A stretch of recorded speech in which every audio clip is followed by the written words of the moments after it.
Perfect. Perfect. Yeah. Yeah, yeah, yeah, yeah, yeah, yeah, yeah. Yeah, yeah, yeah. Yeah, yeah, yeah, yeah, yeah, yeah. Uh-huh. Yeah, yeah. Yeah, yeah, yeah, yeah, yeah. It's Double M. Welcome, everyone. Welcome back to the Double M show.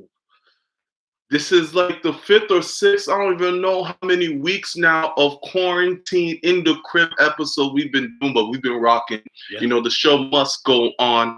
To my left, to y'all right, we got the Mr. Mike Nice is in the building. What's going on, brother? Another day, another show, another quarantine in the house, doing our thing, holding it down for the people. Holding it Show for the people. Yes, holding it down for the people. You know, Double M 2020 is supposed to move into bi-weekly so we can give you guys some super content. For real, man. You know, some super content, but we understand during these times, you know, it is what it is, and we will adapt. Yeah. We'll adapt to it, you know, but we are here. We are here once again, and this weekend felt kind of normal. This weekend felt a little normal for me because there was sports to be talked about. There was people who had opinions. It was good to have a somewhat normalized weekend for in my opinion, you know, with the NFL draft going on, and you know, you concluded with the Last Dance, the second week of it, episodes 3 and 4. So in the sports realm, for some people, you know, things were a little normalized for us. Unfortunately, you know, the NBA playoffs are supposed to be kicking off right now. We're supposed to be seeing the rise of Jaylen Brown and Jason Tatum and Kemba Walker, what he could do. Oh my goodness! And like we're getting robbed. We're getting robbed for that. We could have had a first round matchup against the Sixers, which would have been nuts. You know, who they're pretty much our quote unquote rivalry. So, you know, but we are here. We're here. You know, Mike Nice. Yes, sir. Playlist, man. What are we breaking down today? Again, Marv just alluded to some of it. Obviously, want to talk about, you know, the Last Dance. This is the hottest thing probably on TV right now that everybody's watching. Come 9 o'clock, excuse me, on Sunday night, everybody's tuned in front of their TV watching the Last Dance about Michael Jordan, Chicago Bulls. So we definitely want to talk about the latest episodes that just dropped, 3 and 4. New England Patriots, you know, just went through the draft, drafted some young players to come into the team, also signed a couple of guys to come to the team. But, you know, this is really where the new era starts to take shape. You know, you got some new guys to add to the team, and we're now officially entering the new era of the New England Patriots, the post-Tom Brady era. So what's that probably going to look like? Also, quarantine birthdays. You know, unfortunately, since we're on lockdown, everybody's in quarantine, you know, jobs are shut down and whatnot. There's a lot of people who are celebrating their birthdays inside their home because they can't go out and do what they usually would like to do. You know, get all their friends and family gathered up together at one spot and just have a good time and celebrate life. You know, people aren't, unfortunately, not able to do that right now. But how are you celebrating your quarantine birthday? I know my quarantine birthday is coming up in a few weeks. You know, one of our boys just had a quarantine birthday that we had a hell of a time celebrating, in my opinion. So just things wrapped around that. You know, Marv also talked about the Celtics and the NBA being in the midst of the playoffs right now. You know, what did we possibly expect from the Boston Celtics this year? If everything was still going as normal, what maybe did we expect to see from the Celtics in this 2020 playoffs? So a lot to talk about, plus whatever you guys want to talk about. Per usual, like I said, this is a show of the people. So we roll in how you guys like to roll with your comments, your conversations for sure. Yes, sir, man. So we're going to start it off with the Last Dance episodes 3 and 4, bro. Just came out this past Sunday. And, you know, now we're getting into it. These were my favorite episodes because now we're getting into the basketball things. You know, the first 2 were great, amazing, but it was pretty much an introduction of what the Bulls were, who the management was, you know, introducing a lot of people to things. Now we're getting into the nitty-gritty of the game of the triangle offense, of how we're running basketball, of Jordan's rise, you know, and it starts off with Dennis Rodman. You know, we get another taste of the Bad Boys. And there's been a lot of Bad Boys documentaries by now. We've seen, a lot of you guys seen the 30 for 30 on the Bad Boys. And we got a little more glimpse of that again with Bad Boys and Dennis Rodman and their rise and how they used to beat up Jordan and the Bulls constantly. There was a point I think Jordan even said, I was brutally beaten. Yeah. They beat him up for 3 years in a row.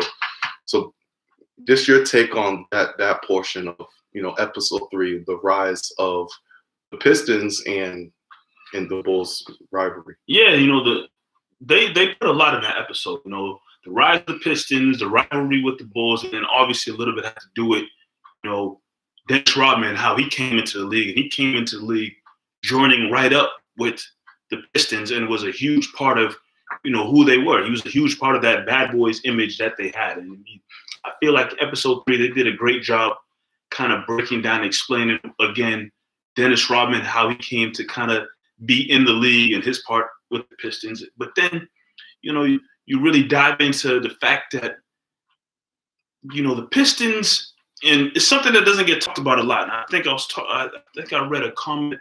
I think you said this to me, and then also my brother said this to me, or I read a comment from him on like Facebook or something that, Pistons didn't really get talked about a lot in the 80s. Obviously you knew about Magic Johnson and the Lakers in the West. In the East, you knew about the Boston Celtics in the East.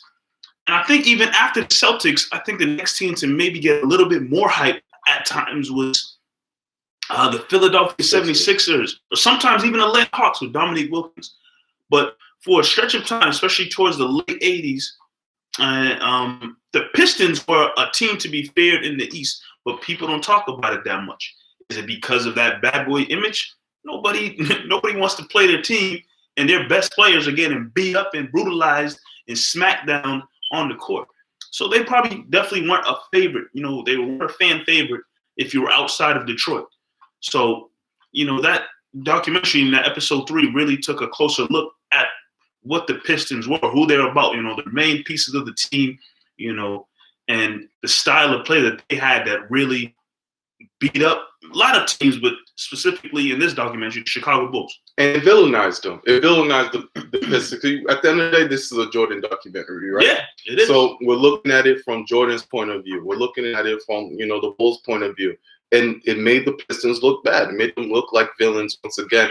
And that's the reason why they're not – this is a Pistons team that beat the Celtics to get to the rise, that beat the Lakers to get to their rise. And not no hobbled Celtics, not no hobbled Lakers. They beat them. And went back to back. And went back to back. The only teams at that time to go back and back since the Lakers and Celtics. This was not this is a nice little run that they had. No, this was a solidified team, probably the 4th best team. If you think about franchises, it goes maybe Bulls, Lakers, Celtics. Then you got the Pistons right there as the top 4 team. Isaiah Thomas is a force. Yeah, hell of a player. Injuries is the only reason why Isaiah sacrificed a lot. This is a dude, Isaiah Thomas, who could average easily 28, 29 points a game. But he sacrificed so his whole team can get points and buckets and everything like that. And this wasn't a league where point guards were known to score. Point guards were always dishing. But Isaiah was a scoring point guard, and he sacrificed his role scoring so he could get everyone else involved for the sake of the team. People don't know that. Isaiah in this era would be the best point guard right now. He is a force. But once again, because he's hated, because he's vilified, and he said it, I think he said it in the documentary, I've suffered a lot because of not shaking hands. He knows it. He suffered a lot. People started looking the other way when they talk about Isaiah Thomas, even though he is one of the greats ever. And it's unfortunate for him. Jordan definitely had a lot to say on Isaiah and the Team USA and all of that. But yeah, it was eye-opening to just see how Jordan still to this day, that's real beef with the Pistons and Isaiah Thomas in general. Couple comments coming in, they're saying the Dennis Rodman 30 for 30 is really good. It is. I'm pretty sure I've seen it. I watched it maybe a couple weeks ago. It was really good. And then Sam over here saying Isaiah Thomas has been defending himself since Sunday night. That man gotta be tired. I feel bad. It's bad because I mean, it's a Jordan Bulls documentary, and it's gonna make the Pistons, Isaiah Thomas, look bad. Like even without the documentary, that whole situation of them walking off the court after getting swept by the Bulls, it's a bad look.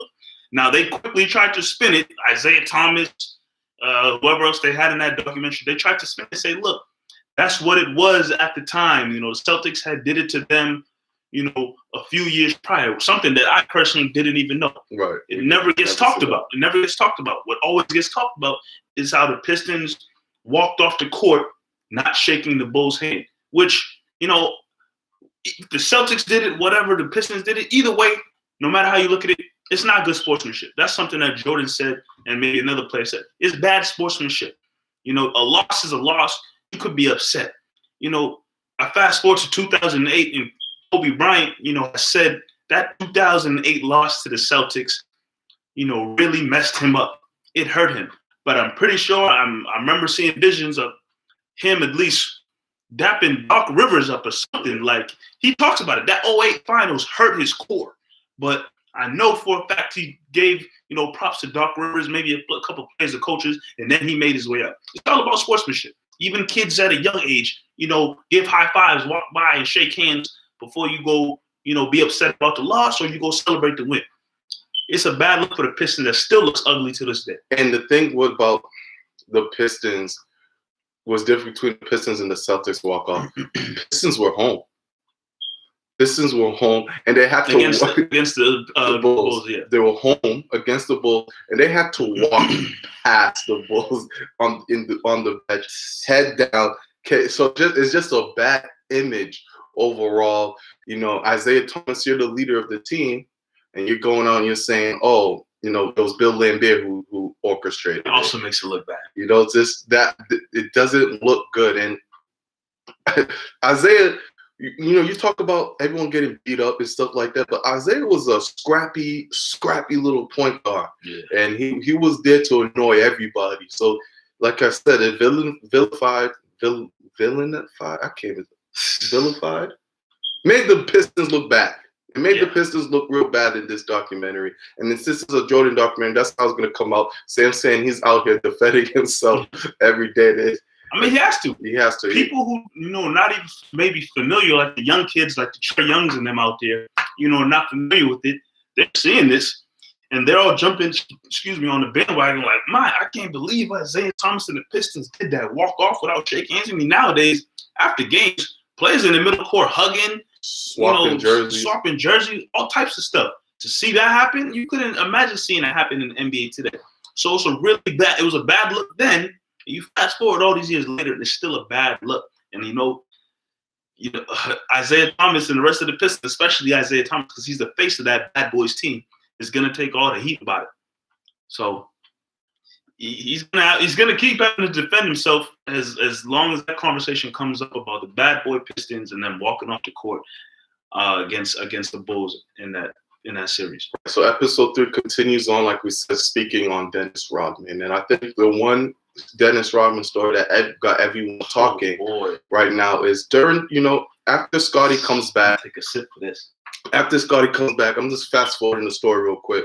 You know, it was just MJ and Dennis. They were the duo because Scottie was hurt. Scottie comes back, you know, Rodman started to lose, you know, his interest, his love for the game per se. He felt like he was a third wheel. Mm-hmm. And when you lose Dennis, that's going to be a problem for the team. Yeah. So he goes up to Phil Jackson and he's asking, hey, man, I want a vacation. I need a little getaway.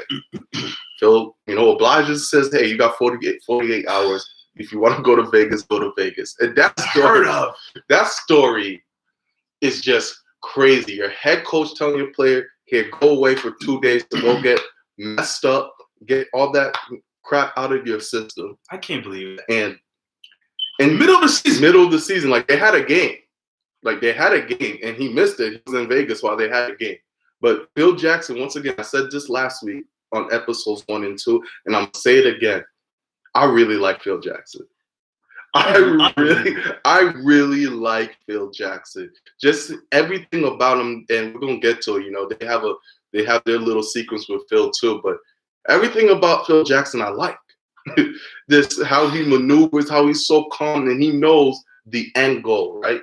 He knows the end goal is a championship. So if I need to, let Dennis go on a little Marv, that could never, ever happen. No, it can't happen. Not on the social media era. That could, because the type of things that Rodney was probably doing out in Vegas, it'd be everywhere right now. Out the league. That could never happen. And the fact that even in the 90s, it still happened. I'm still in shock. Yeah. That they said, you know what, Dennis, go do your thing. See you in 2 days. This is just the beginning of internet. There's no social media. And when he came back, they said Jordan had to come and get him still. That's a story in itself. They said Jordan went to Vegas to go get him to come back to wherever they was playing. So I read on that, and I guess it got misconstrued in the Jordan didn't get him? Jordan got him, but Dennis had come back to Chicago. Oh, okay. Like I guess he didn't go to Vegas. No, he didn't go. He didn't go. Like I guess Dennis lived like maybe 10 minutes away from the arena. So Jordan went to go get him that morning. And we won't know what's in that crib with what he saw. Carmen Electra. Speaking of Carmen Electra, still beautiful. Carmen Electra's still bad. She's still a good. Like being in our era, we remember Carmen Electra as a kid. Like that's a bad woman. Like a 90s kid. When you was a 90s kid, you see Carmen Electra, you was like, whoa. Now I'm a grown man, and that's still a bad woman. Yeah, she still look good. But anyway, yeah, Carmen Electra is on the documentary. She's talking about how she was hiding when Jordan came. And interesting comment there from my brother, which is really interesting indeed. I do remember that. The Celtics at the time, they were playing in like Sacramento. I do remember that. And or was it something somewhere out west? And Rondo went to stay somewhere and celebrate his birthday. But I think in doing so, Rondo wasn't missing a game or anything.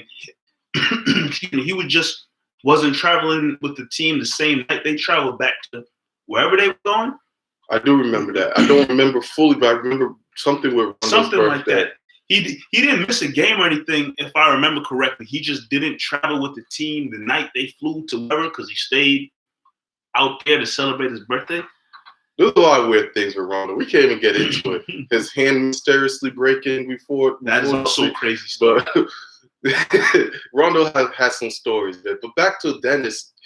And then he comes back into the practice, and he's outrunning everybody. It's fine. He's good to go. Ready. And that's just Dennis Rodman. And that story right there, Mike, is a force. Yeah. Again, that could never happen, in my opinion, in today's day and age. But it just, again, goes to show you they knew how important Dennis Rodman was. Like early on, what the documentary was talking about was how Pippen was out for a while. Pippen was out for a while, and coming out the gate, the Bulls struggled.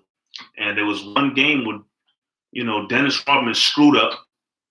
But, like, him and Jordan weren't cool, but they said, he came to Jordan's hotel room and just asked for a simple cigar so they could sit down, smoke a cigar together, maybe talk a little bit. They probably talked a little bit about the game or other things, who knows.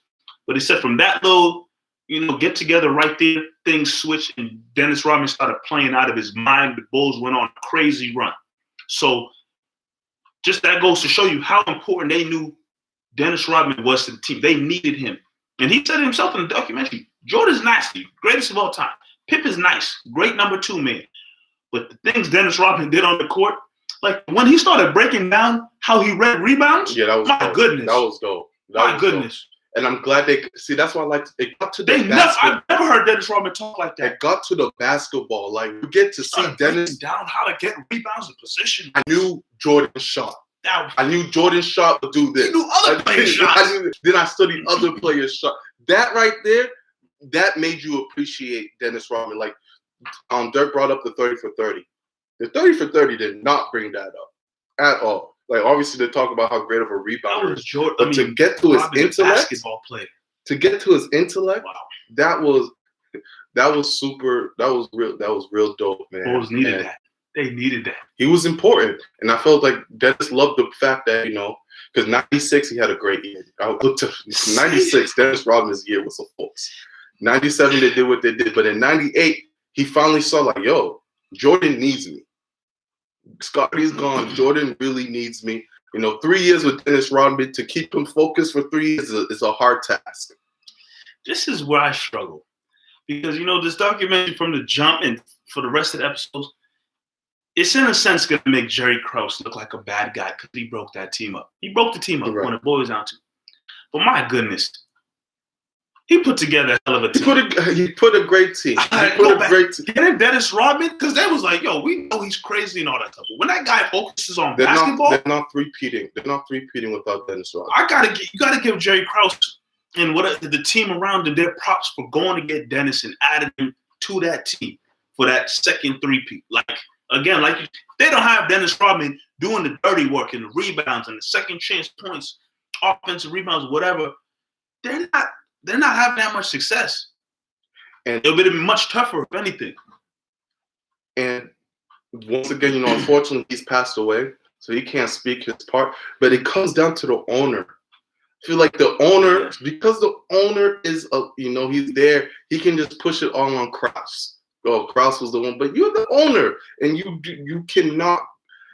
In my opinion, he's shady as hell, and he's a big reason why the Bulls broke up. Everyone's gonna blame Jerry Krause, and Jerry Krause does deserve some blame for it ending, but it comes down to the first Jerry, the owner, in itself. But yeah, that's just episode 3. Episode 3, we get Dennis Rodman, the Pistons.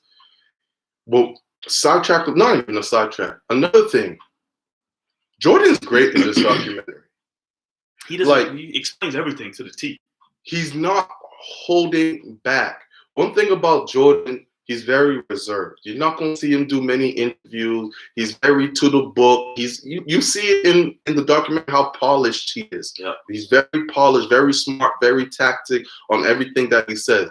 But my God, Jordan makes this documentary great. You could have easily had all the film and stuff, and Jordan could have been reserved. Yeah.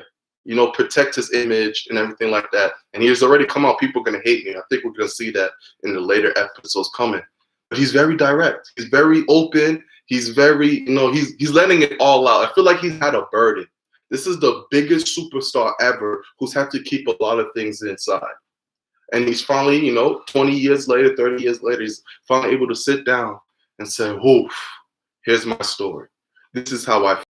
That tactic when the director showed him the iPad of what Isaiah Thomas, that was genius.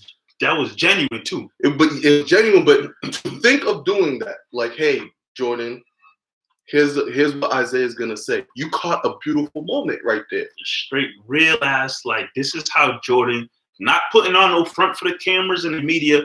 That's how Jordan really feels about Isaiah. Straight up. So once again, shout out to the director for even to get Jordan to do that. Just to, hey, here's what Isaiah. Oh, that's bullshit, man. I don't want to see what he's saying. That's to get that emotion and get that rawness is wow.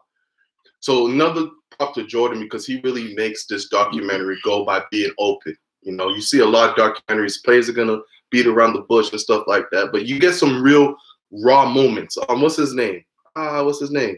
Ooh. Straight bitches. Oh, Horace Grant. Horace Grant. That's the line right there. So now you really get to see how they felt. Yeah. So yeah, that's episode 3. Episode 4. Woo! Episode 4 was really my favorite episode. Really got into Phil Jackson and how he came about. What he brought to the team. I'm pretty sure it's still 4, but before they got into Phil Jackson and everything, Doug Collins. We'll get to Phil Jackson for sure. But Doug Collins, there's some people that were saying they didn't even know Doug Collins, Coach Jordan, whatnot. Which is wild. You got to understand. And I mean, believe me, Jordan was great from the time he started, from the time he finished, whenever. Doug Collins really unleashed the beast in Michael Jordan because, again, he was nice in the 80s. He was nice in the 90s. But like he said in the documentary, Doug Collins put the ball in Jordan's hand. The offense was Jordan. It don't matter who the hell else was on the team. The offense was Jordan.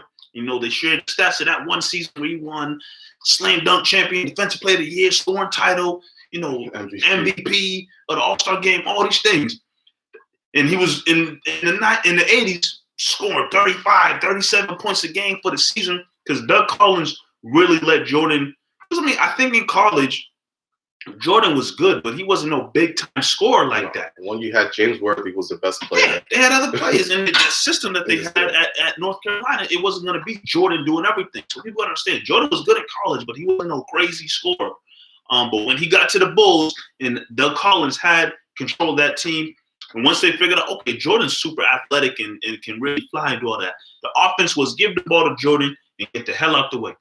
And I mean, individually, Jordan had a lot of success, and it made Doug Collins look good because he had such an amazing player on the team that was doing everything for the team. Don't get it wrong, too.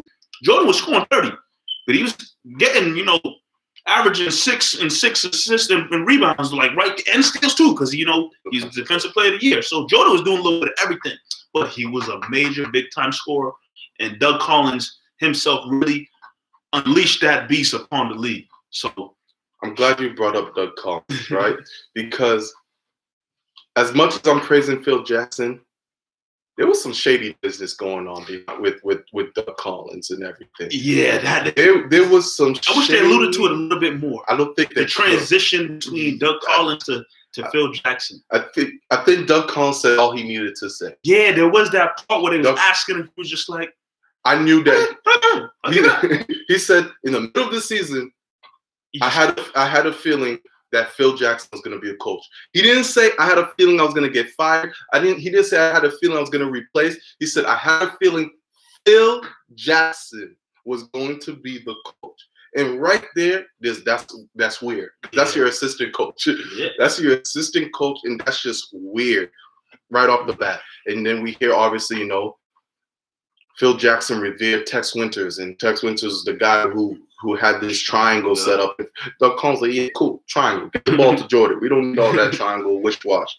And so eventually, I think, people are going to say Jerry Krause, Phil Jackson has some say on sneaking behind Doug Collins and really getting himself into that position to being the head coach. And Doug Collins, he's professional. He's still working on TV and stuff like that. He's not going to say too much. But that one thing when he said in the middle of the season, I knew Phil Jackson was going to be the coach. Some funny business. That's funny business. Very funny business. They went behind his back end. Moves are definitely made behind Doug Collins' back. And the thing that's crazy about it is, again, I think it was Jordan was like, yo, y'all moving on from this coach. He just took us to the Eastern Conference Finals against the Pistons. Y'all moving on from him. So definitely even there, and that in itself is some more funny business. But either way, they made the move from Doug Collins. And the crazy thing is, with Doug Collins as head coach, Phil Jackson was getting real close to Tex Winters. So once that move was made, Phil Jackson takes over. Tex Winters, who was pushed to like the back of the bench, I think they would say, yeah. Doug Collins couldn't stand him. He comes right next to Phil Jackson, his right-hand man. So, the thing that I really took away from that part of the documentary in episode 4 was just the fact that, at first, Jordan was like, Phil Jackson, Tex Winters, triangle. Y'all got to understand. Doug Collins getting me the ball and going off. I'm not trying to move away from that offense. Doug Collins got me out here dropping damn near 40 points a game. But going through that process and transition, and I guess them, really get it through. Because you see now, Jordan and Phil Jackson freaking love each other through the documentary. But going through that transition, I really took away the fact that Jordan fully and didn't really hold back, maybe a little bit in the beginning, but he really accepted the fact that, okay, Phil Jackson, Tex Winters, they have this system. And the system is going to work. That is not only going to work for me to be successful, but the team in which is going to help us all be successful and get to where we want to be as championship players. And I think with that whole transition, that's what we're going to kind of see more later on. It was that transition there that sparked the Jordan who you hear all the stories about, man, he was slapping players around in practice, getting on players, because once that system came into place, Jordan realized, okay, I'm nasty. I'm going to do what I do regardless, but I need to get the best out of everybody else around me. And they even talked about it, how, Pippen took another step because of that system kind of coming into place. And Jordan, tapped into something else out of Pippen and on the rest of the guys to really elevate them to a whole level. That's something that I really took away from the documentary that was huge. Definitely. They kind of teased Jordan being an asshole a little bit. They teased it with the plane situation. Oh, yeah. When he's I Something forget for that who young he's player. forget who he's bullying. He's bullying someone. He's talking about he's out every night. Yeah. He's doing this. I think that's just a little glimpse about what we're about to see. How because even that's like, all right, bro, you're forcing it, Jordan. Yeah, You're forcing this it. business. Come on, now. But I think going forward, we're really going to see, Jordan being an ass. But it just shows the sacrifice, even through like the Pistons and everything like that. The sacrifice Jordan had to make and the hurdles he had to go through to get that first championship ring, and just understanding, hey, it can't be all about me. And I know a lot of these young basketball players right now in the NBA are watching this and are understanding, like, okay, you gotta buy into the system. Not comparing Jordan to this guy. Paul Pierce, it was the same way when Doc Rivers came. Yeah. Paul Pierce was a dude balling, getting 26 points, balling, shooting guard. Some people forget Paul Pierce was a shooting guard. Doc Rivers came in and said, yeah, cool, we're not going to do none of that no more. We're going to start spreading the ball around. You're going to play small forward. This is how you're going to score. This is how you're going to get your points. And Pierce and Doc used to clash a lot because Pierce is a dude. Hey, I'm trying to get my paper. If I'm going to be on a bad team, let me get as many points as I want pretty much. But Pierce eventually bought into the system. It helps when you get the big three as well the next following year. And you see what happened to Pierce's career. So, not saying it's the same thing, but that's what it reminded me of when you have a new coach and saying, hey, this is what you have to do to better your career. And some players might not get it and some will. And the ones who do buy into a system, it goes on further. What else did you come out of watching that either episode 3 and 4? I mean, again, that's through all the stories and everything, that's, what I just think really stood out and just seeing how Jordan took that step for his teammates. And I mean, Scotty. Another thing about Scotty. So you remember the migraine game? Yeah. So obviously, you guys know the story. Bulls can't get through the Pistons. There's a world where Bulls have 7 championships. Not because Jordan doesn't retire. They had the Pistons in Game 7 in 1990. Yeah, that was a tough situation. And then Scotty gets a migraine. And Jordan's cool about it in future tense. You see him. But in the back of it, he said something that was like, what do you want me to say? Scotty had a migraine. He had a migraine. You could tell that was eating at Jordan. There's a funny meme on I saw on Twitter from the movie Juice with Tupac when he the elevator scene. Not the elevator scene. I think it's a scene where dudes confront him in the hallway of school and he's trying to tell Tupac like, "Yo, you're crazy. You got this gun. You're crazy." And Tupac looks at him with this crazy look. He says, "I don't give a," drop the F-bomb. Then they was like, that's how Jordan was to Pippen. He's like, "Yo, man, I can't play. I got a migraine." Jordan's like, "Yo, this Game 7. I don't give a damn, bro." It's such a bad situation. Jordan nowadays gonna be like, "Yeah, he had a migraine," but Jordan at the time said, "You got a what?" You remember in the first episode, Jordan's like, "Yo, how bad is that headache? You am I playing like?" It had to eat at Jordan at the time, but time fast forward, everything they've gone through, it probably don't mean that anymore. But at that moment, it had to have eaten. It had to eat the whole team. Scotty has finally kind of emerged as an upcoming star. Biggest game. And this is Game 7 against your rival. And I'm pretty sure that Bulls team is beating the Blazers. I'm sorry, Blazers. I think y'all are losing to that Bulls team. It's Game 7, and you tell me you had a migraine. Yeah.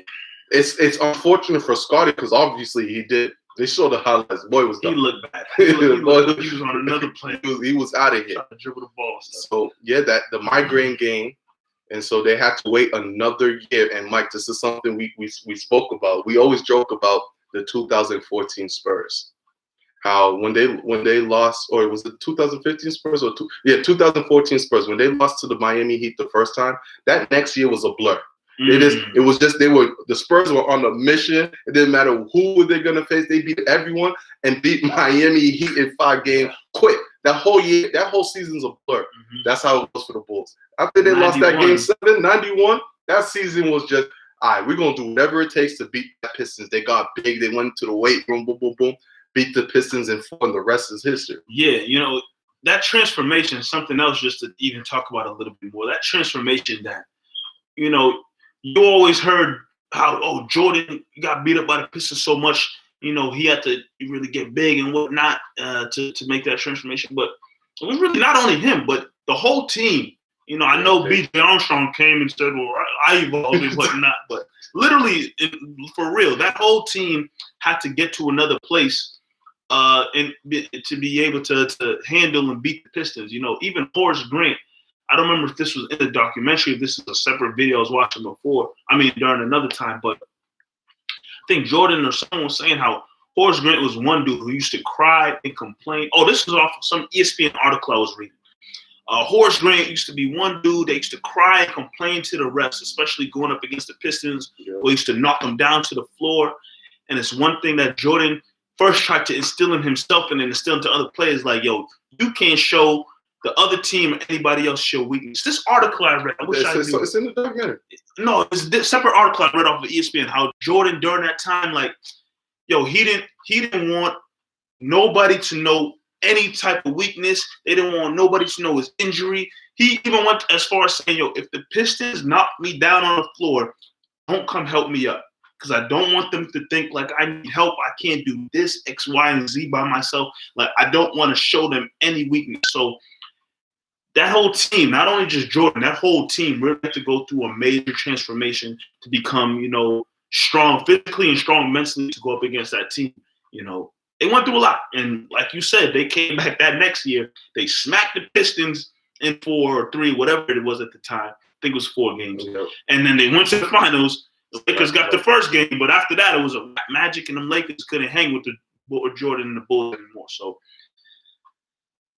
yeah, Derek saying the emotion when Jordan won the first chip. It was real, man. That was good. I felt that. I mean, I never played the NBA or anything, but just looking at him, like once you see the documentary and everything, and just seeing him, they're holding that real tears. His father and his mother, I believe, to the left and right of him, hugging him, like. That emotion was real, man. Even I see LeBron. LeBron tweeted something about that. Like he felt like that was his first one, and it started the whole. This was 7-8 years of going through just battles. Then you got 3 straight years again. You're asked beat by the Pistons, and you finally get there to win it. Like he let it all out right there, man. Yeah. And that's the thing too. Like they were fortunate enough to face the Pistons again and be able to beat them. Yeah. Would the emotions be the same if you weren't able to beat the Pistons? Like, they were fortunate enough that the Pistons were still good enough that you were there so you can beat them. Like, you have to go through that, you know, those trials. And then it makes the triumph a lot better. Yeah, it wouldn't have been the same. Obviously, if you go through the, you know, playoffs in the Eastern Conference and you face teams or not. But say, for instance, the Pistons slip up and get knocked out, you know, the second round or something, and Bulls make it. I bet you a lot of years would come through the line and say, man, it would have been great if we could have got a chance to get a crack at the Pistons. They would have felt it. So they got the revenge they wanted. You know, they never, I don't know if they ever faced the Pistons again in the playoff series after that, because I feel like the Pistons started to suck.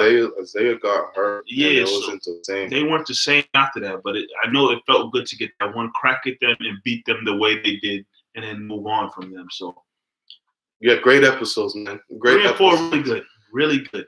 5 and 6, I think they're gonna once again, you know, we're going to see more of Jordan's popularity. Yeah, you know, Jordan was bigger than life, and we're about to see a lot of that. Another thing, just the last thing on Dennis Rodman that people don't get, it's like Jordan was famous, Jordan was popular, but Dennis was just as popular at the time. This his antics, Madonna, you know, selling his book, wearing a wedding dress, like. They had 2 guys who were super famous, and you have Phil Jackson was able to just manage everything. He was able to control that whole. People, you know, try to undermine coaching. Sometimes they say, "Yo, Phil Jackson had all these great players," but it's not easy to have all those great players and to be able to keep that goal and be able to three-peat. Like, oh, he has Shaq and Kobe. Shaq never came to camp in shape ever. He knew, okay, September, October, November, December will be all Kobe. After that, Shaq's gonna take over. Like just knowing little things like that. Phil Jackson, man. I can't lie. Before this documentary, you know, and especially just growing up in in my time, the 2 years the Celtics got to face the Lakers and whatnot, I hated Phil Jackson. It wasn't Phil Jackson. No one watching Celtics, Lakers, whatnot. I hated Phil Jackson. But this documentary, I've respected him. I always had respect him as a coach. But this documentary definitely opened my eyes to have even more of an understanding and a respect of who Phil Jackson was, how much of a player's coach he was. Because usually nowadays, players can't stand the fact they always want a coach who's a former player in the league and whatnot.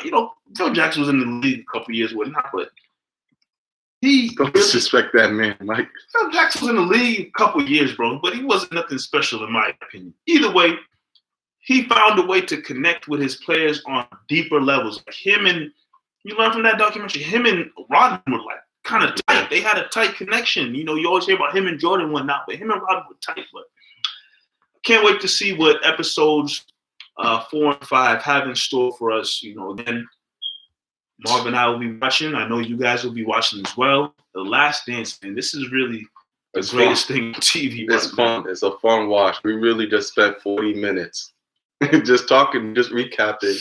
It's fun. You learn a lot. You learn a lot about the NBA today, and just you get to appreciate good basketball and the mentality of the great one. We gotta move on, man. We got more sports happened this weekend, like we said. We had the draft. Man. Draft. We had the NFL draft. Sorry, I was reading Eric's comment. Gambling Jordan next week. That's gonna be good too to hear about the whole gambling situation. Hopefully, he's still as open as ever with it. But yeah, so we get the draft that happened this past week. Patriots, obviously, first round. They traded down to the second round, and they had some picks, a lot of defensive picks, got some tight ends. So we'll go over some of those guys. But this is it. We're in a new era, the new rebuild with with this Patriots team, and there's still a lot of question marks. Number one question is Jarrett Stidham the guy? I think someone just even asked that. Wes is saying the Stidham era has begun in New England, and the question is, how long will this Stidham era in New England last? That is the major question. Stidham ain't the guy. I'm sorry, y'all. Stidham ain't the guy. I don't have that feeling. And I'm saying this, but no one thought Brady was going to be the guy when he got drafted or not, whatnot. Even when Brady probably got his chance to start, no one, saw him being a long-term quarterback. Drew Bledsoe gets hurt, Brady steps up. Okay, cool, Drew Bledsoe will get his job back. But no one saw that. I don't know. I personally don't see Jarrett Stidham being the guy in New England moving forward. Of course, whoever it is, they got some big-ass shoes to fill. You're taking the place of Tom Brady, the greatest quarterback of all time. Well, I don't know, man. I just don't know if Stidham's the guy. Now, granted, can they go out and get another quarterback to fill in Cam Newton or Andy Dalton or whoever else is out there? Sure. But there's going to come a time and place where they're going to have to draft a quarterback that is going to have to be the starting quarterback of the future, whether it's today, well obviously not now because they already went to the draft, but whether it's in a couple of years, they're going to have to draft a guy that's going to be the quarterback of the New England Patriots for several seasons to come. But I personally don't believe it's Stidham right now. He'll be 2020. He'll do 2020, sure. We'll see how it goes. I'm not expecting him to be the quarterback for the next 10, 20 years in New England. So you said something interesting, right? You said that whoever comes in right now has some major shoes to fill, and I disagree in a way. Look, the last two, and I said this in our Patriots roundtable, the last 2 years that we had Tom Brady, you weren't asking Tom Brady to do much. This wasn't the Tom Brady where you're asking Brady, go out there and give me 4 touchdowns, carry this offense, and go crazy. Go out there, I need 300 yards, 4 touchdown game every night. No, last 2 years, you needed Brady to manage the game. You needed to get the ball to your young Sony Michel. You had Julian Edelman, the quick passes. Don't make mistakes. Don't turn the ball over, Brady, like you usually don't. You don't turn the ball over, get the game going, manage the time, and then be clutch in the fourth quarter because that's what you're great at. So whoever's coming in, you're asking them to manage the game. You don't need This offense was not set up to be a high-powered offense, and as the look of it, it's still not set up to be a high-powered offense. Nope. Manage the game. You brought in a couple pieces with the tight ends. You still got Sony. Hopefully, whatever that was last year, the offensive line is definitely improved. You got David Andrews who's back. It looks like it's going to get better. Sony, hopefully, no injuries whatsoever. He gets in there and he needs to have a good year. Stidham, manage the game. Or whoever it is, manage the game. Don't make mistakes. Don't turn the ball over, and this team is going to be okay. I mentioned that it's kind of like the Seahawks situation a couple years back once Matt Hasselbeck had left. Seahawks were trying out different They were still building. They weren't, tanking. They were still building their team, getting their defense right, trying different quarterbacks. They signed Matt Flynn thinking he would be the biggest guy, drafted in the 3rd round. Okay, we'll try this Russell Wilson kid out. Boom, Russell Wilson beats him out, and the rest is history. So right now, you have Stidham as a placeholder. Try out a couple guys, see who's there, and continue on. You don't think Stidham is the guy? Do you see Stidham? I think what's his name saying Stidham, can be that guy. Do you see Stidham being a quarterback of the New England Patriots for the next 7 years? I'm gonna give him a shot. To be. If this is the year, I'm gonna give him a shot to prove that he can be the guy. I don't know. I just feel as if the Patriots, especially the last couple of years, I know they've taken guys over the years. Maybe the last year they maybe really took it serious in terms of looking at quarterback talent in the draft. Maybe Jimmy Garoppolo. But I think even years prior and after that, they've taken guys sometimes. They picked up random free agents, whatnot. But they never really looked at, who the next guy is to step up and be quarterback of the team seriously. They never took it seriously because they knew they had Tom Brady. I think there was a period of time here, this offseason was kind of questionable, but I think before Brady had that conversation with Kraft and came on with his letter, a lot of people probably feeling he's going to go back to the Patriots and play there again. I never, in my opinion, felt that the Patriots really took it serious in terms of looking at a quarterback, scouting out a quarterback to bring in. They drafted Jarrett Stidham because let's just get some young guy in here to be behind Brady. Cool. But now, in my opinion, now that Brady's gone out the picture and this year coming up, Jarrett Stidham can be a placeholder. They can really focus, tell their scouts this year, look, whatever you guys do, we need to make sure that in the 2021 draft, we find that guy. Patriots don't operate like that.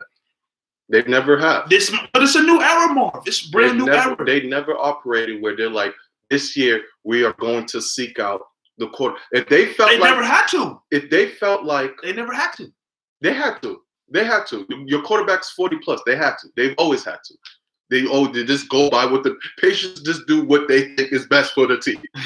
That's stupid. Whatever is best. If they felt like this year at the number 23 pick, there was a quarterback that'd be better than Jarrett Stidham, they would have picked the quarterback. They would have. They just didn't feel like at that 23 spot, they weren't moving up. They said, hey, I don't think any of these guys, Jordan Love, Jake Fromm, all these guys, none of those guys are going to be better than where Jarrett Stidham is right now. So we move on. We'll move on to next year. That's just how the Patriots operate. And I feel as if next year, they didn't feel like none of these guys were the guy to take this year. I hear that. I feel as if next year, don't surprise, within the first 3 rounds, Patriots take a quarterback. So Jay's asking, you haven't seen nothing bad from Stidham. So what is it? Just a hunch? Okay. I'm not writing Stidham off. Let me make sure I say that clear. I'm not writing Stidham off. I'm not sitting and saying I think Jarrett Stidham is going to suck next year. That's not what I'm saying. What I'm saying is I feel as if they're still going to be looking to analyze that position and move forward. I don't think they're giving the keys to Jarrett Stidham and say, look, we think you're a guy. Like other teams, they have a backup quarterback who they know, all right. Like, for example, the Kansas City Chiefs, they knew once Alex Smith was out the picture, they was given. When you don't get a free, they was giving the keys to Patrick Mahomes. That's the key to Stidham. This is a key to when you don't draft a quarterback after your franchise quarterback leaves. That's the key. I think they weren't focused on finding that guy this draft though. They didn't get you.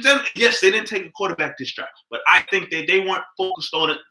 Hey, 2020. If it was any year to focus on getting a quarterback, it'd be more this year than next year. Why can't it be next year? But why wouldn't it be this year? Your quarterback leaves, so you get a quarterback. Because they're gonna say, "Look, Stidham, ride out." They want to see. They want to see what they. So that's the key. If you want to see something, you give them the key. It's not the key. And if you mess up, you take away the key. You're giving it. I think it's a 1-year trial. But if the trial works, you gave him the key. If the trial works after the year, they could give it to him and say, "Okay, they gave it to him." I think we're seeing it differently. You're not making sense to me right now. I think we're seeing it differently. If you're getting a trial to play out this year, the trial run is what? To see if you can be for the future, right? Yeah. So after we know, okay, if your trial run goes well, we know what we have for the future, so we can put our focus in next year's draft towards other places. Yeah, maybe they'll take another quarterback, but the focus doesn't necessarily have to be, okay, it didn't really work with Stidham, so let's see who else is out there that maybe come in and, challenge Stidham for the starting spot. But if Stidham plays well, has a great year, they say, okay, we know we have in Jarrett Stidham. We can put our focus in other places. That's what I'm saying. But you can still do that while bringing in other quarterbacks this year. Yeah, I mean, which they did. They brought in some free agents, some random Jamar. I played with Jamar. Played with Jamar backyard. He threw a pretty bad pick against the Jets. I think he's talking about. Oh yeah, Stidham had one chance. He threw a pick six, and then Belichick got him out of it. I mean, if you want to base everything on that one opportunity that he had, he looked good in the preseason. From all reports, he has a great rapport with the starters when he was playing. We just got to try it out. Yeah, I mean, him and Myers looked nasty in the preseason last year, but that's preseason. I think just him with Patriots not drafting a quarterback was a big boost for Stidham. That was a big sign of confidence. I mean, true. He doesn't really have to fear anybody behind him now. Some undrafted free agents and Hoyer, you don't have to fear anything. So if that's give him a huge confidence boost. That's great. I think Derek said it, and I agree with what Derek said. It's a test drive. See what you can get out of him out the year. If you have this test drive and it looks amazing, then you know what you have moving forward for 2022, 23, 24. Or, like Sam said, there's a guy out there named Trevor Lawrence, that long-haired looking dude who was getting all the hype right now. You don't know where he's going to end up, but he's a quarterback. Patriots ain't get Trevor Lawrence unless the Patriots freaking suck. But again, that's just a name out there. Guys, Trevor Lawrence or whoever else is out there, guys who could potentially be someone that the Patriots can look at if it doesn't work out with Trevor Lawrence is going to be the number one quarterback pick. That's what it's looking like and sounding like. The Patriots are either going to suck or have to put a huge package towards Trevor Lawrence. I just don't see that happen. I don't want no sunshine on the team. Oh man, Patriots in a new era right now. Dirk saying Pats need some weapons. So yeah, the offense they got tight ends. They filled that role. We'll see what the tight ends does. Now it's like Patriots. How good is your development? That's what it really boils down to. Because at the end of the day, they're not good at developing wide receivers. You got N'Keal Harry, who I still think is good. You got Jacoby Myers that Wes has brought up. You still got Julian Edelman, the veteran. So you still got Sanu, a veteran. How are you going to develop these young receivers where they can take the next step? Because everyone was upset that Patriots didn't draft a quarterback. I was upset he didn't get a wide receiver. There was a year to get a wide receiver. It was this year. This was the year to get a wide receiver. They didn't get one. How good are you guys developing these young players now? There's no Tom Brady doesn't like to throw to the rookies. None of that this year. I don't want to hear none of that BS. You got Stidham. You got these young wide receivers. Get them into the system and utilize them. Utilize these wide receivers, and hopefully something can come out of it. Do I still think they need better weapons? Yeah, I do. But they do. They definitely do. Let's see how they can develop some of these guys here for the future. We're not thinking that these Patriots are going to be Super Bowl contenders this year. Yeah, if you got Super Bowl, Patriots, put it out of your mind now. I don't see it happening. Just enjoy the fact and take in the fact that the Patriots are under a rebuild. Like, It's a young quarterback, a lot of new young faces, especially on defense. Obviously, offensively, Edelman's there. After Edelman, it's a lot of new young faces.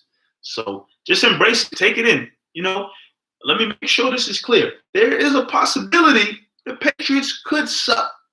I'm talking no playoff berth, possibly not winning the AFC, possibly. Like, this stuff is all a reality. Before, it was a known fact that the Patriots is getting to the playoffs every year. It's automatic. Top of the AFC East, most likely making it to the AFC Championship. That stuff was automatic before. This upcoming year, it's not a guarantee like it's been the last couple of years. And you just have to accept it and ride the wave. They're asking, what do we believe, our predictions of record for the season? I mean, right now, this is very preliminary. I'm going to change it once we get closer to the season. But if you want my opinion right now, I'd say 9-7, 10-6. I still think this team will win more games than they lose with the coaching staff that they have, with the defense that they are developing with these young guys. I still believe in them. But wait and ask me in August. Let me see what this full team is fully looking like. See what some of these young guys are looking, and I'll give you my real prediction. But right now, I say 9-7. I'm in that range of 6-10, maybe 7-9. Like, maybe they don't get over 500. Like, the days of the 14-2 and 12-4, whatever, those days, it's not happening next year. And it's okay. Like, it's okay. You have to understand that there was going to be a day. It's all about developing right now. It's going to be a time where this was going to happen. And it's finally arrived in this year 2020. And, some people might be pissed. Some people are ready to accept it and roll with it. That's what you just have to do. And we're going to see what happens when it all unfolds. And, hopefully NFL gets going. Training camp is going to be huge for the Patriots this year. Huge. I mean, it's huge every year. But right. And, as a Patriots fan, I'm excited as hell, man. I'm excited for this new era, new players, new. Brady's gone, so now if the team does run through Stidham, what packages do you run for Stidham now? He's a different quarterback than Tom Brady. Josh McDaniels, someone mentioned in the comment. How are you going to implement games to Stidham? You can't use Stidham like you use Tom Brady. So how do things change with that? So I'm really excited for this whole development. Even if it takes 2-3 years to really develop this team, let it take 2-3 years. Let us see the growth. Let us grow with some of these guys in this Patriot system. I'm excited for all of it, man. I'm not hurt Brady's gone. I'm not hurt Gronk is gone. I'm just excited for this new era of football that we're about to enter. Remains to be seen, man. But let's move on. We're going to have much more episodes where we talk about football and the Patriots as, we get closer to hopefully the season kind of getting underway with training camp and whatnot. But again, like Marv said in the beginning of the show, this is what our 5th episode we're doing from the crib. We don't have any other choice but to do this from the crib during these quarantine times. And something that's going on while we're here in quarantine is the fact that a lot of birthdays are out here. People who are looking forward to, whatever year of life they're in, to celebrate life. Just the fact to celebrate life of another year around the earth. And you're doing it in lockdown. You're doing it on quarantine. And, my birthday is coming up as we soon turn the page to the month of May. Shout out to the Tauruses out here and whatnot. I'm going to be right here, possibly sitting on this couch for my birthday, like many other people. And people are pissed. People look forward to their birthday. I was having a conversation with our friend Ashley earlier today during the fact that, our birthdays, though on different days, they're both on Saturdays this year. I don't know the last time our birthday was on a Saturday. And her birthday's on a Saturday as well. But that Saturday, I'm gonna be sitting right here on this couch because I can't do anything, and it's just a tough situation all around. But if there's one thing I can say that I'm telling myself, and I'll tell anybody out there, whatever you're doing, either if you're home because you can't do anything, it's still a celebration of life regardless. It's still a celebration of life. Last week, our good friend Derek celebrated his birthday, and we had a nice, fun time. Shout out to Marv, who held it down on IG Live, with a lot of people coming in to join the live and tune in and say what's up and whatnot. We celebrated Derek's birthday, and if I can speak for Marv and Derek a little bit, I think we all had a great time celebrating his birthday, because that's just unfortunately the circumstances we have to deal with right now. But it's tough, but celebration of life still needs to happen in some way, shape, or form. Yeah, man, people are getting real creative. I'm seeing parades, birthday parades where people are driving by their homes and, making signs and wishing happy birthday. And that's love, man. That's dope. That's real dope to see. You mentioned Dirk. He had his birthday, so there's Zoom parties, there's IG Live parties, there's, and people need that during these times. Like I said, this could get really lonely. This could be a lonely time. So, to see that your friends, your loved ones still care about you, still want to celebrate with you, even if they're not there physically, this is awesome. And I think, cross my fingers, when things go back to, quote unquote normal, people are going to be even more creative to celebrate birthdays. Now, maybe when grandma's out of town, you can't see grandma, you can find a way to, have a Zoom party for her. And it's like, wow, this is something you might not even thought about pre-quarantine. Now you can have different ways to celebrate people's lives. And so it's tough, my birthday's coming up. We're gonna find a way to be creative. We're always going to find a way to celebrate Mike Nice's birthday. No matter what, we're gonna find a way. Oh boy, we're gonna find a way. Just ask Dirk. But it's just about enjoying life no matter what. Hopefully you have someone who you can be in some type of contact with. Some people are home by themselves, which is crazy. Yeah. You could have someone you can be in contact with, quarantined with, and just, celebrate any type of way that you can, obviously. That's what it's about, man. Shout out to everyone whose birthdays are coming up. I know this is a tough time. I can't even say what month. I don't even know what month we'll be out of here. Hey, man, I've been saying this all along. Sacrificing my birthday so that everybody else who has birthdays throughout the summer and into the fall, sacrificing my birthday, and I'll be inside so that everybody else can enjoy it outside. And everyone who's had birthdays, I'll tell you right now, if you're part of my friend group, if you had a birthday in March, April, May, no matter when we all celebrated it all together. Again. We all celebrated it again. I think I saw a tweet. It was like, I can't wait to hear when the DJ says, who had a birthday during quarantine?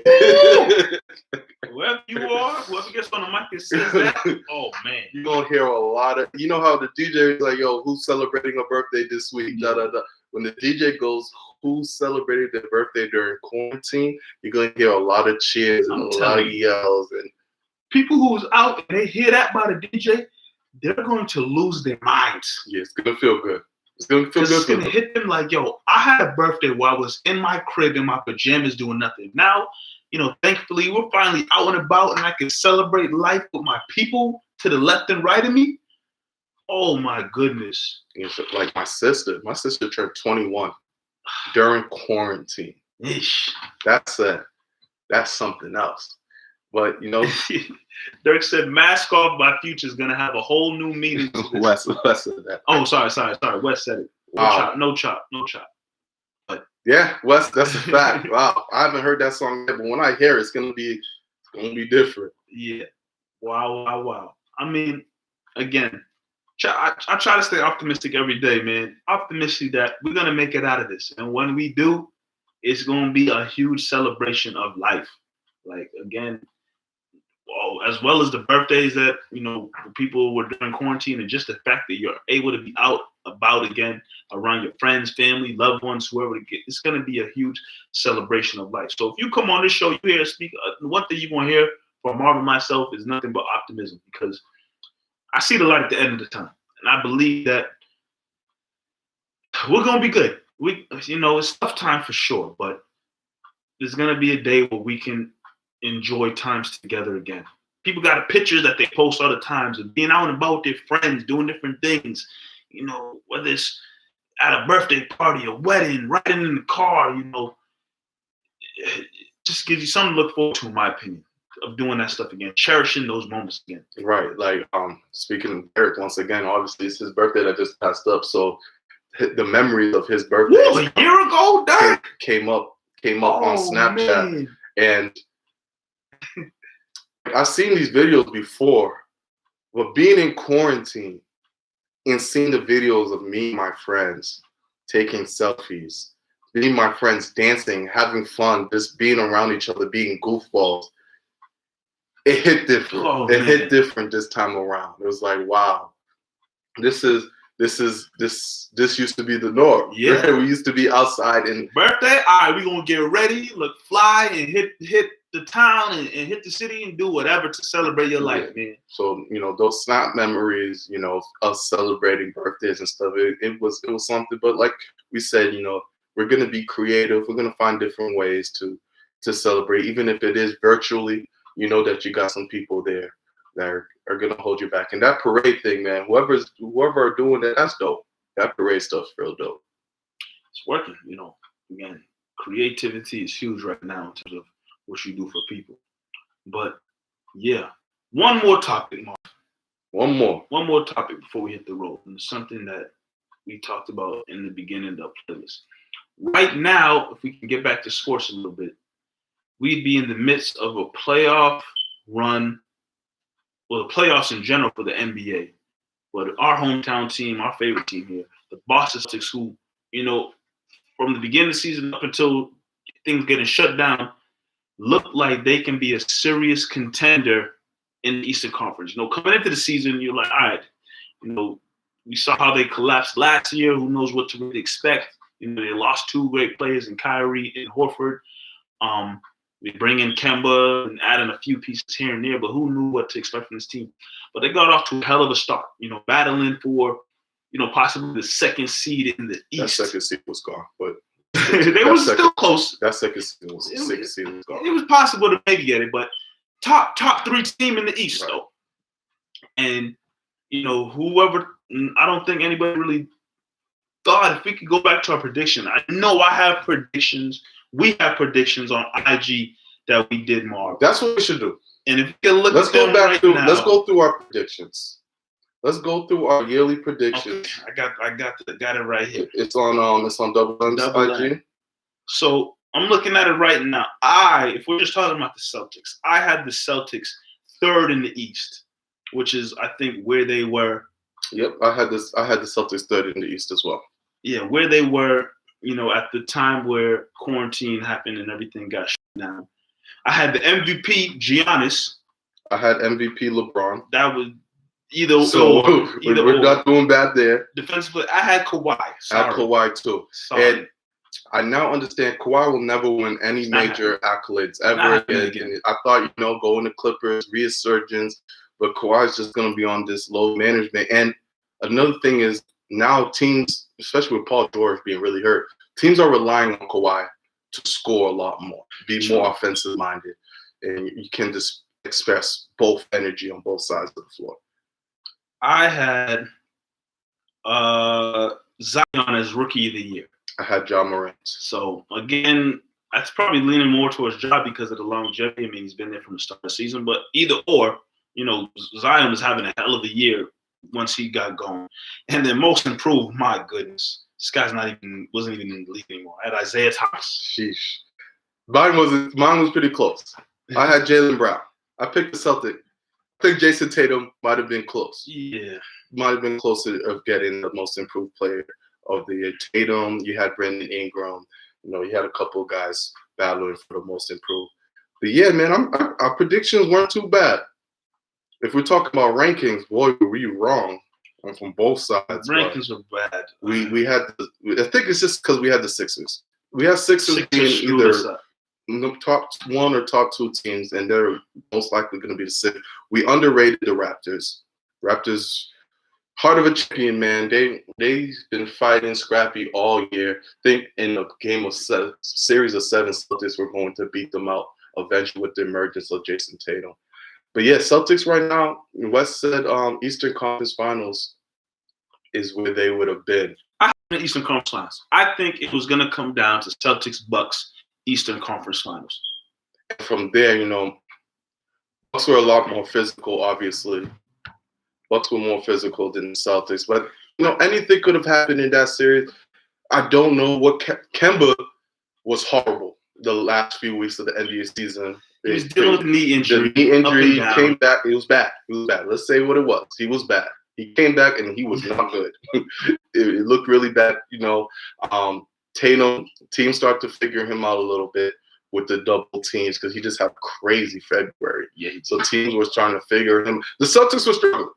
That last 2 weeks, the Celtics were struggling just getting everybody back, chemistry, Kemba coming back and stuff. So the second seed, in my opinion, that was a wash.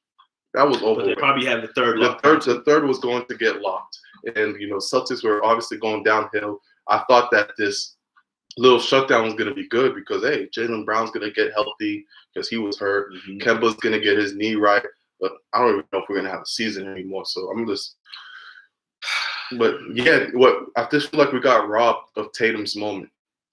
This is going to be Tatum's playoff. Like, obviously, you saw the rise in Tatum and Brown, but the way Tatum was balling, like, it was really a breakout year for him. Like, the ascension was really starting to notice. And, Jaylen Brown wasn't too far behind. Mm-hmm. Like, this is a guy who, could have easily made the All-Star team. He was not too far off from being a part of the All-Star team. If it wasn't for a couple injuries and whatnot. But you got these two young players who are really taking off, and just like they did in 2017 when they kind of showed out, but it was like, oh, these young rookies are really playing well.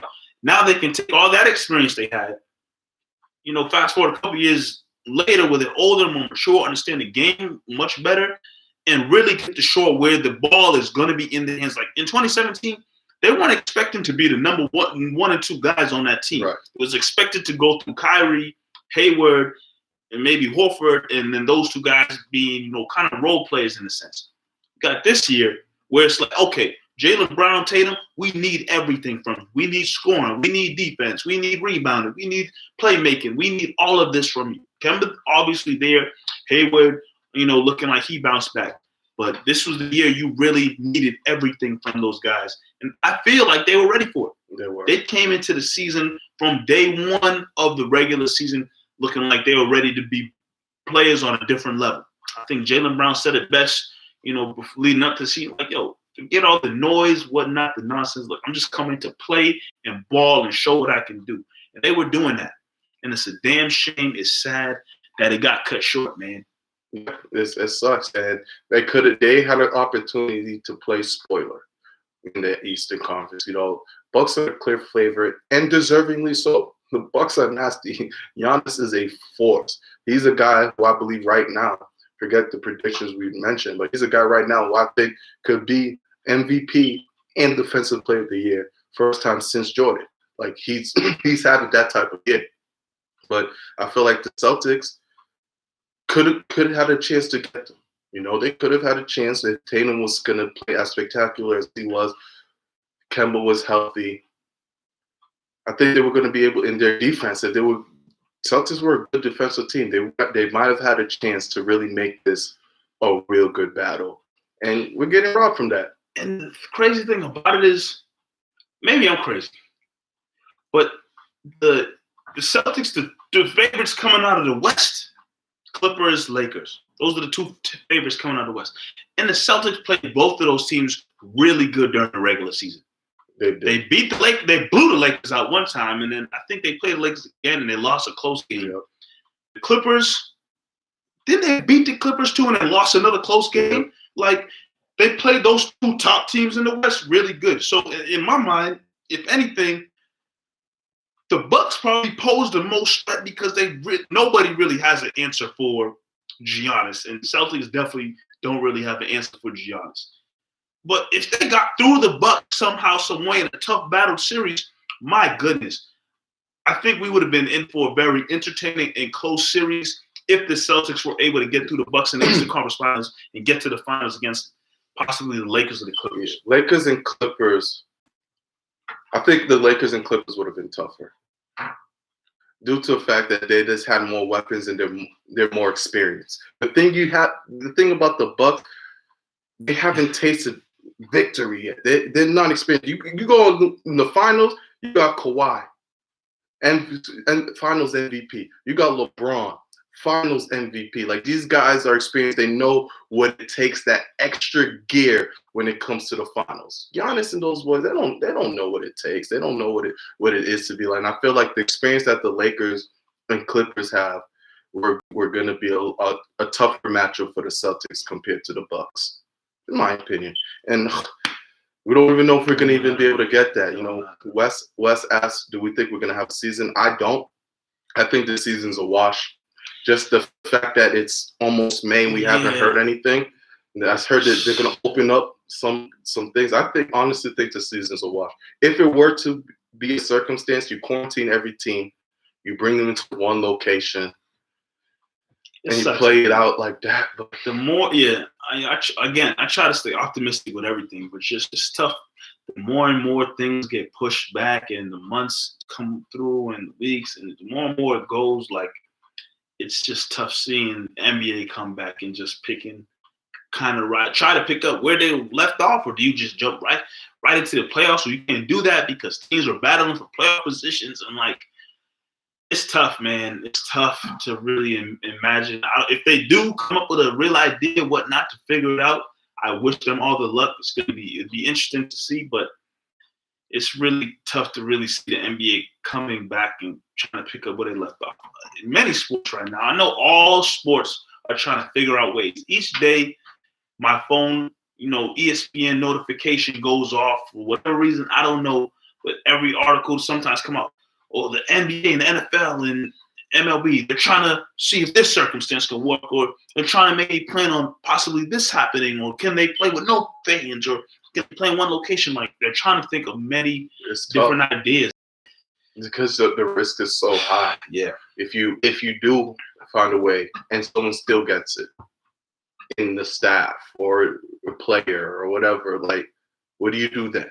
Now you killed your franchise, your sport. It's like, why the hell did you guys continue to play in the first place? Well, it's fine line that every team is walking right now. I know the NFL, they canceled all their spring trainings.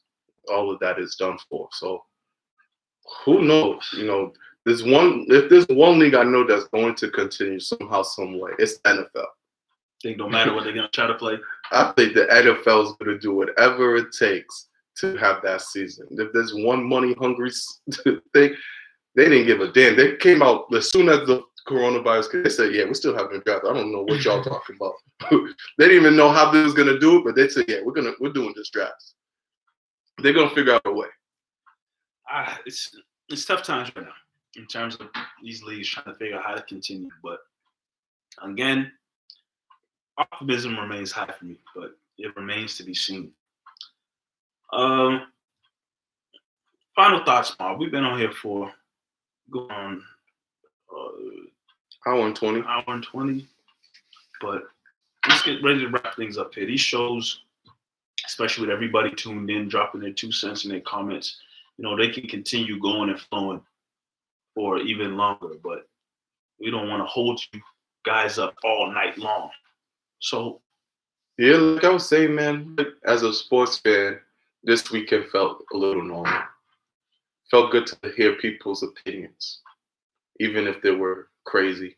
Felt good to hear, people's thoughts on future sports topics, new rookies on different teams, and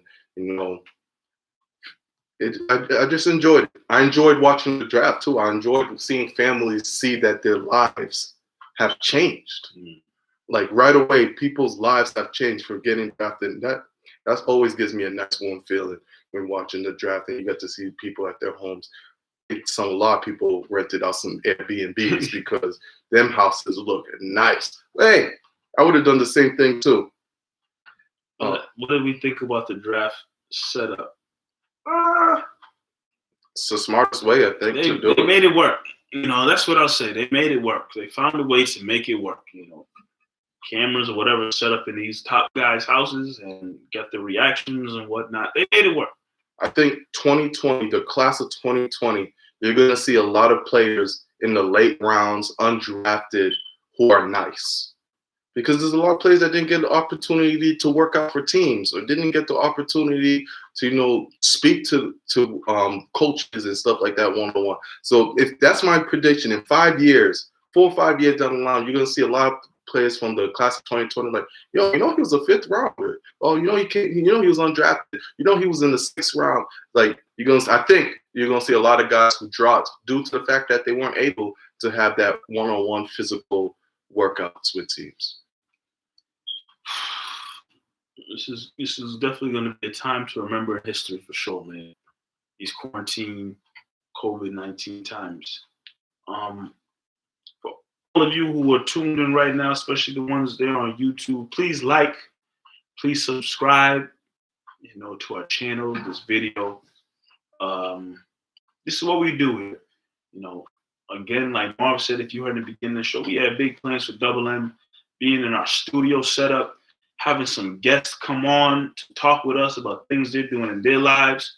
We had a lot of stuff planned, but, all of that is put on pause right now, but we still want to be able to bring this show to you guys in the capacity that we're able to make happen. So shout out to you guys who tune in, these last 5 weeks, or doing this at home edition for sure. Yeah, man. I appreciate everybody. The show must go on. We're trying. We find ways, different days to keep ourselves as entertained as possible. Tuesday is definitely one of those things in the calendar where we're like, I bet there's something we got to do tonight. Yeah, I look forward to this for sure, being on here with you guys for Double M. Yes, sir. Cheers. Drink my wine and just enjoy another night here at the crib. Stay safe. Take care of yourselves, your loved ones. Shout out to y'all. Double M Media, Double M Show. We outie.